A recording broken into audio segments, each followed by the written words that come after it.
Hi friends, I'm Tilak, you're watching Tech May Be Unique, and today we're going to see how to insert the footnote on your Google Docs mobile application. And if you're new to this channel, make sure to click on subscribe button below. We just quickly move on to the video. So how to insert the footnotes on your Google Docs mobile is just going to show in this video.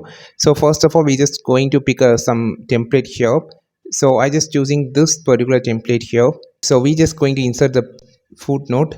Just click on this three dot, just change to page. So I just going to break this page into two, so I just can make a page break. So now I just need to insert the footnote. So just click on this page, click on this plus symbol, just scroll down, you will see option called footnote. Click this and type whatever that you want. Here I just type as Google Docs. Okay, so we just created a page footnote here. So this is how you just create a footnote option on the page bottom.